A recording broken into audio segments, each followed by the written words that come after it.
Salam saudara yang terkasih, salam sejahtera, salam sehat dan semangat di dalam Kristus Yesus Tuhan kita. Haleluya. Saudara, hari ini kita akan merenungkan satu kebenaran firman Tuhan dari Kisah Para Rasul 12 ayat 5. Demikian firman Tuhan. Demikianlah Petrus ditahan di dalam penjara, tetapi jemaat dengan tekun mendoakannya kepada Allah. Saudara, judul renungan kita hari ini adalah Jemaat yang Berdoa. Saudara yang terkasih, ketika Raja Herodes memerintah, maka terjadilah penganiayaan yang hebat kepada orang-orang percaya pada saat itu. Orang-orang percaya diburu, dikejar, bahkan dibunuh. Salah satu orang yang dibunuh pada saat itu adalah Rasul Yakobus melalui suruhan Raja Herodes. Seakan belum puas, saudara, Raja Herodes juga menangkap Rasul Petrus dan memenjarakannya. Tidak main-main, Raja Herodes menempatkan 4 regu prajurit yang menjaga Petrus di penjara. Satu regu ada 4 orang. Itu artinya ada 16 orang prajurit yang menjaga Petrus dalam penjara, sehingga mustahil bagi Petrus untuk melarikan diri, saudara. Mungkin bagi Petrus saat itu berkata, tamatlah riwayatku, atau inilah akhir dari pelayananku.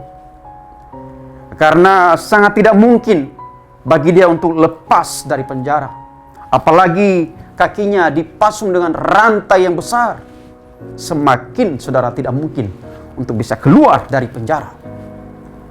Tetapi hal yang menarik, saudara, dari ayat yang barusan kita baca, dikatakan demikianlah Petrus ditahan di dalam penjara.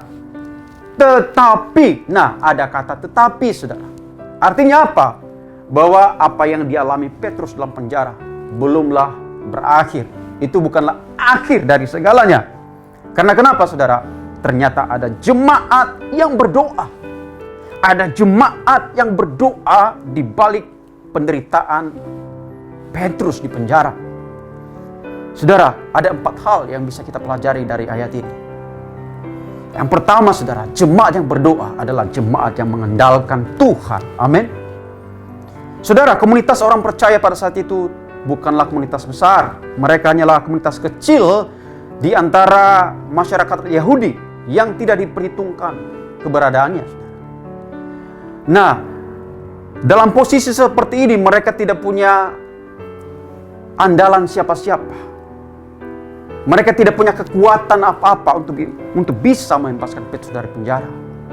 Saudara, bukankah terkadang Tuhan menempatkan kita di posisi sulit yang membuat kita tidak bisa mengandalkan siapa-siapa lagi selain hanya Tuhan saja. Amin, saudara.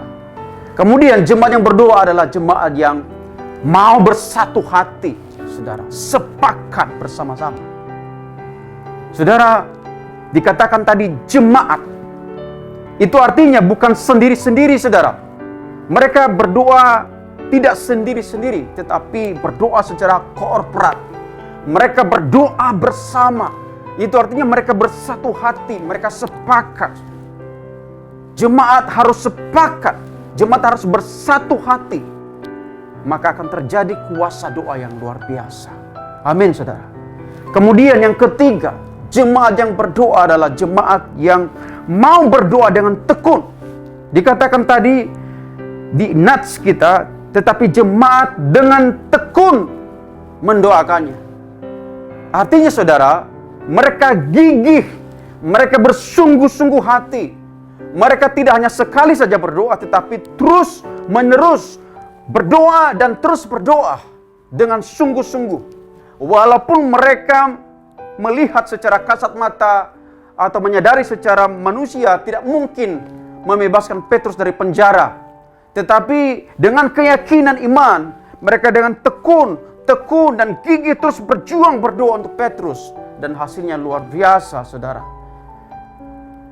Kemudian, saudara, jemaat yang berdoa adalah jemaat yang mau berdoa untuk para pemimpin rohaninya.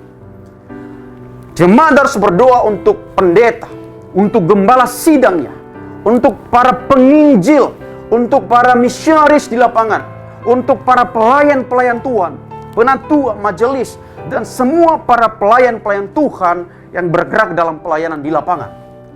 Butuh dukungan, topangan, doa-doa jemaat. Karena kenapa, saudara? Tidak gampang para pelayan-pelayan Tuhan yang melayani di lapangan. Ada banyak tantangan dari dalam, baik maupun tantangan dari luar, saudara. Dari orang-orang di sekelilingnya. Bahkan tantangan dari kuasa-kuasa kegelapan itu nyata.